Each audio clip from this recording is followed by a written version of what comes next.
guys, Carcinho here from the Drone Lovers channel. I'm going to start today's video with a big shout out and a big thank you note to Heath from the YouTube channel The RC Hunter. I won this FIRMWARE F36 on his giveaway video, and you know how much I like these micro quads and these whoop style quads, so this is right up my alley. You can be sure I'll have a lot of fun with it, and sending a big hug to you, Heath. All the best, sir, and many thanks for this quad. For the rest of you guys, I'm going to leave a link in the description below to the RC Hunter's YouTube channel.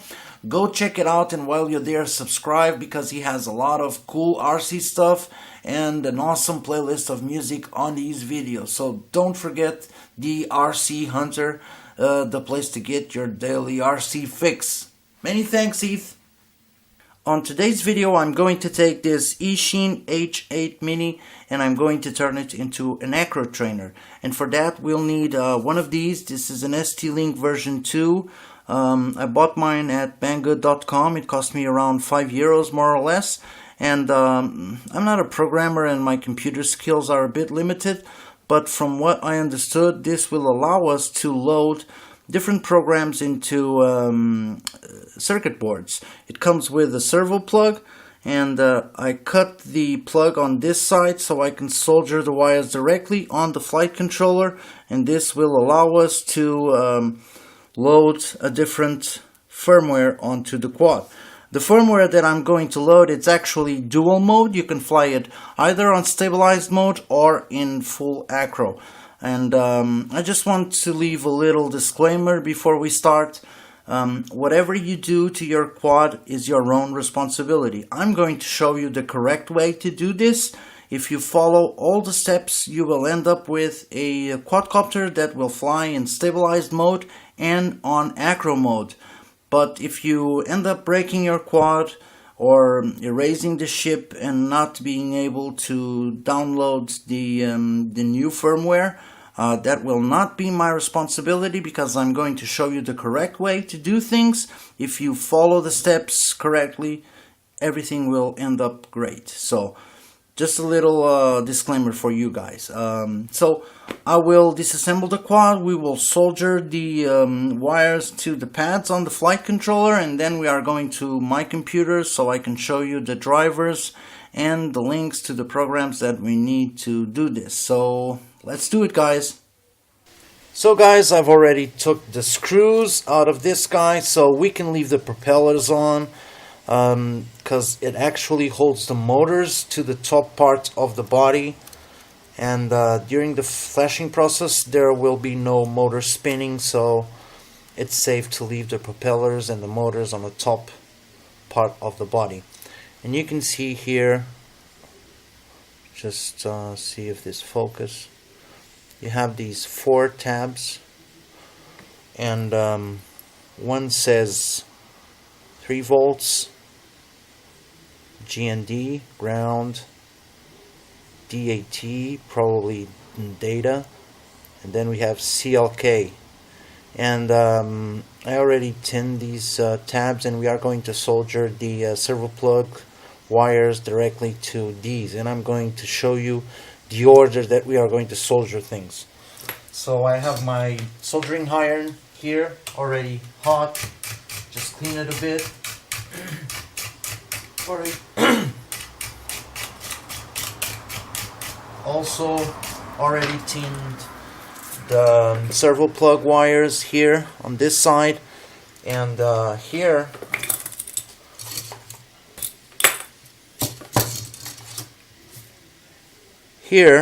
on the ST-Link we have the connection already made. So we have black is ground, orange is SWCLK.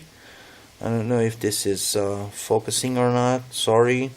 So black is connected to ground, orange is connected to SWCLK, and red is connected to SWDIO. So now we are going to solder things in this order. Black, which is ground, we are going to solder to ground on the flight controller. Just do it this way.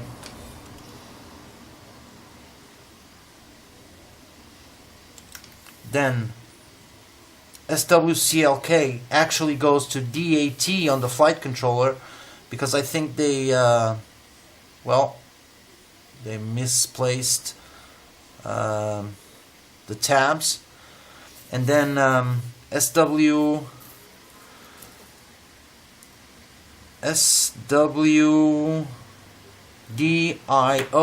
goes to CLK. And this is the correct way to solder these wires, so the actual flashing process works. Don't leave the iron too long there on the flight controller, because you don't want to risk burning something. So we have it here. All the 3 wires are soldered.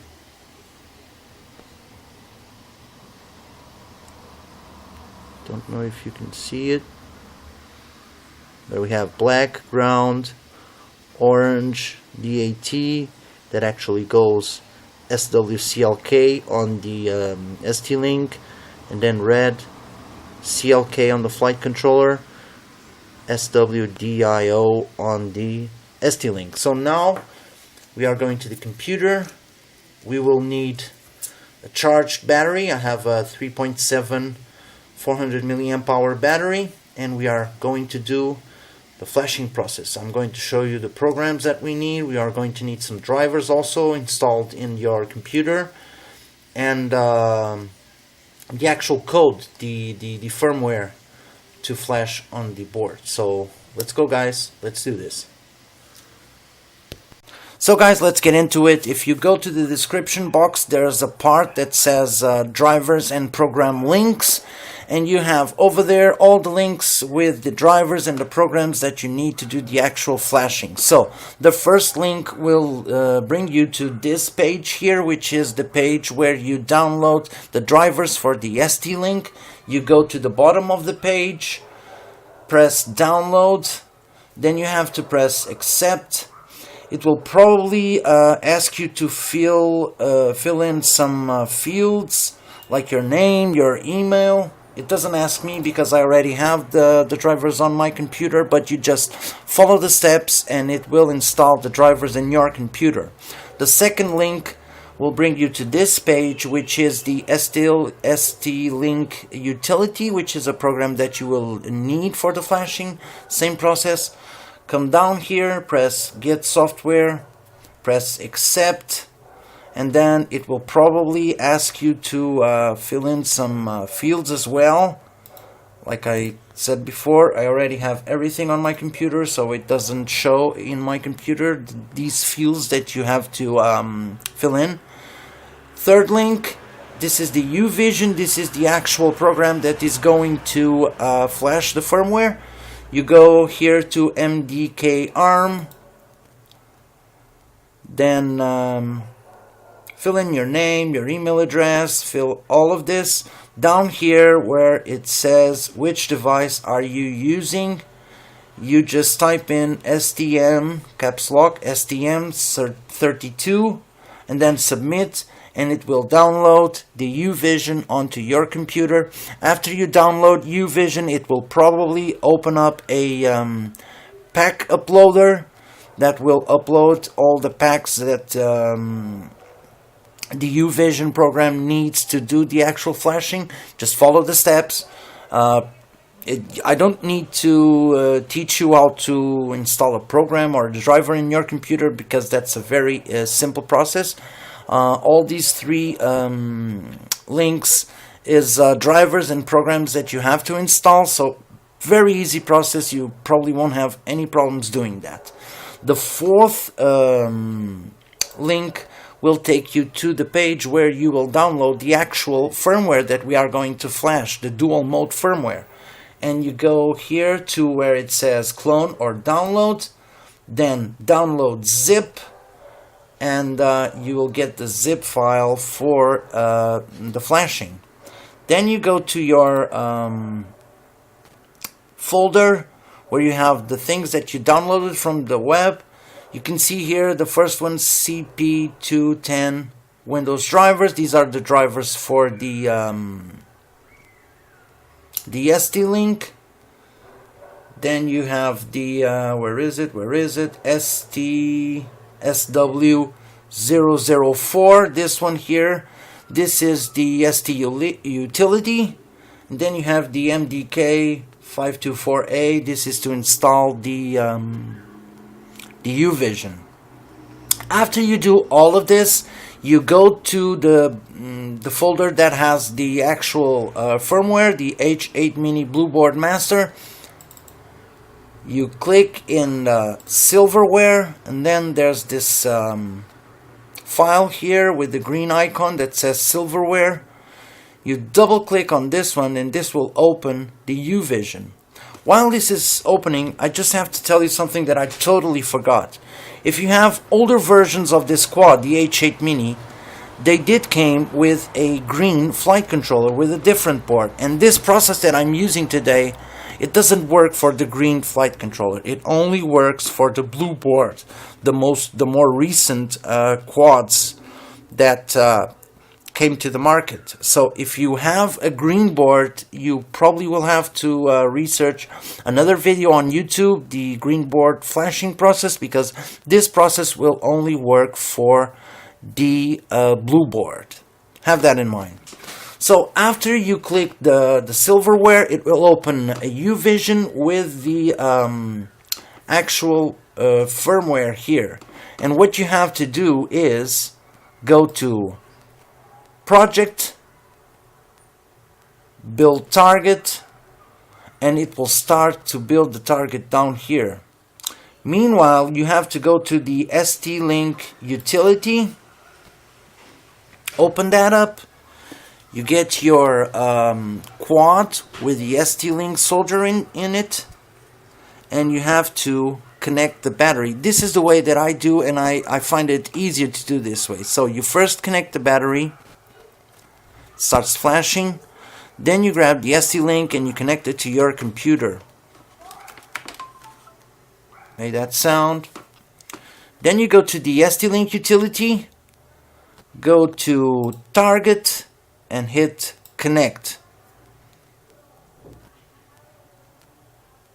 It will probably show you an error. It will probably open a warning or an error.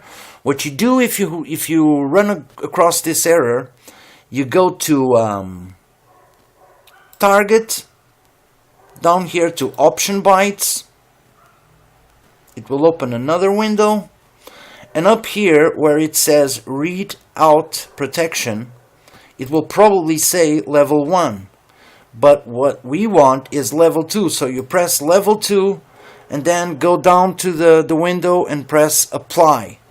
It will say uploading or refreshing or something like that. A bar will come, a green bar, and after that is done, just close the window and then go to the utility and then again connect,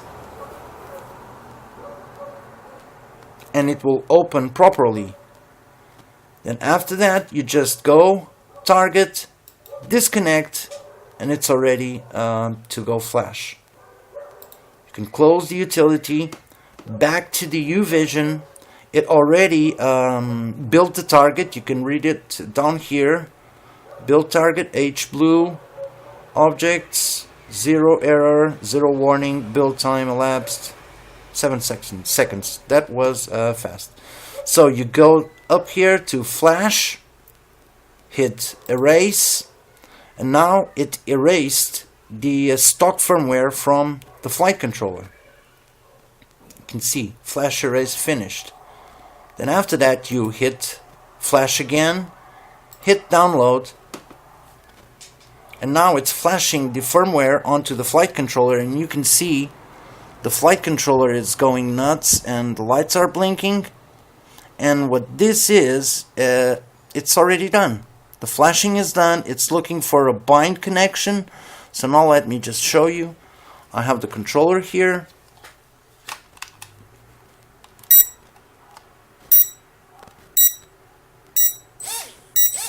And you have a dual mode quad. I don't know why this controller is doing this beeping. I don't know if yours is going to do the same. But when you connect the quad already flash, it will be on ACRO mode by default. When you turn it on, it will be on ACRO mode. If you want to go to stabilized mode, you go to your controller and do on the pitch roll stick, left, left, down. Yeah, okay. So it's left, left, down.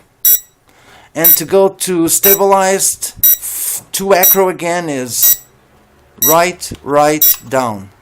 This beeping is so annoying. I have to figure out what's happening here.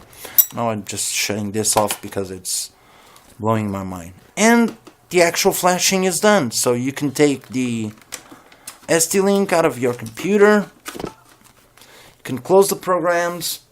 So now I'm going to desolder the wires and do a little flight to see if everything went okay.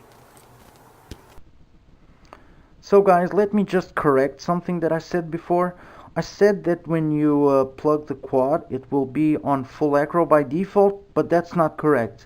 When you turn on the quad, it will be on angle mode, on stabilized mode. And then you have to go to the stick movements to change it from angle mode to ACRO mode.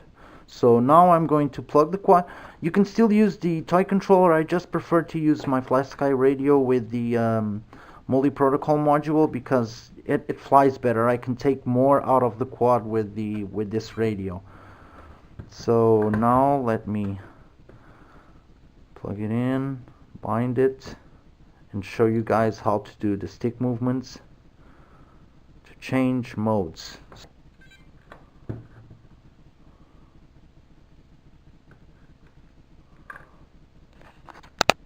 So now, yeah, and it starts on angle mode, stabilized mode.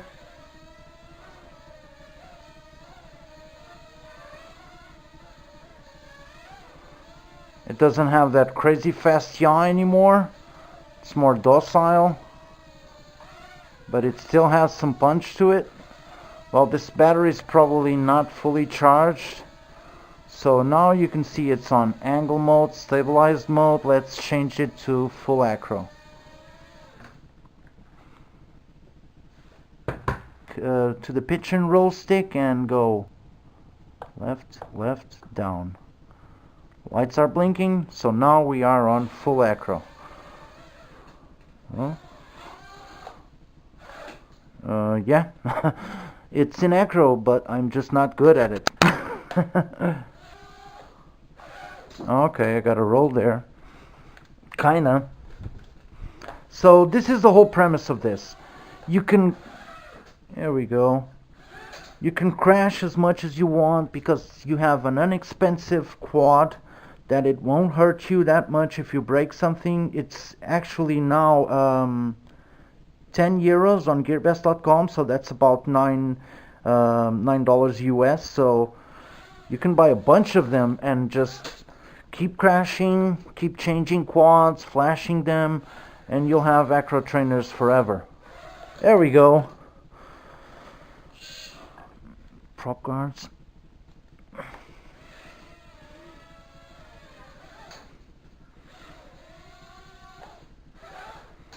Yeah, kind of a roll. I don't have much space here, so I'm kind of limited. It's not easy to fly on a straight line here. But you get the idea. It's on full ACRO. You can start doing some freestyle. Yeah, almost had it there. Okay. So you get the idea. I'm still learning myself, so I'm not the perfect person to show this guy flying on his full capabilities. So what I intend to do is put this flight controller on this frame that I have. This is a 100 millimeter frame that it's been through a lot. It broke here. I kind of fixed it, but it's not 100%. But I'm using this frame to put this Eachine H8 mini flight controller that flies in ACRO mode also, and I'm going to make a racer out of this like I did with that other one with the King Kong frame, the 100mm frame as well. And well, I hope you followed the instructions, you followed the steps properly. I hope you were able to flash your own H8 Mini. If you have any doubts, please, if you have any questions, or if you have any if you ran into any issues while you were flashing your quad, please don't hesitate. Leave a comment below and I will try to help you, or well, try to do the best so you can also have a quad like this to learn to fly ACRO, because this is the cheapest way to go. And the idea of making this video is just sharing with you guys the best way, or the easiest way to explore the hobby and to learn more and to get better. That's the only thing I want to take out of this video. So sorry if I took too much of your time, sorry if it was boring, sorry if it didn't work for you guys. Just keep trying, because you're probably doing something wrong along the way. And if you haven't subscribed to my channel, please consider subscribing. Check out my other videos, share it with your friends on social media, hit that thumbs up button, and remember guys, every time you fly your quads, fly safe.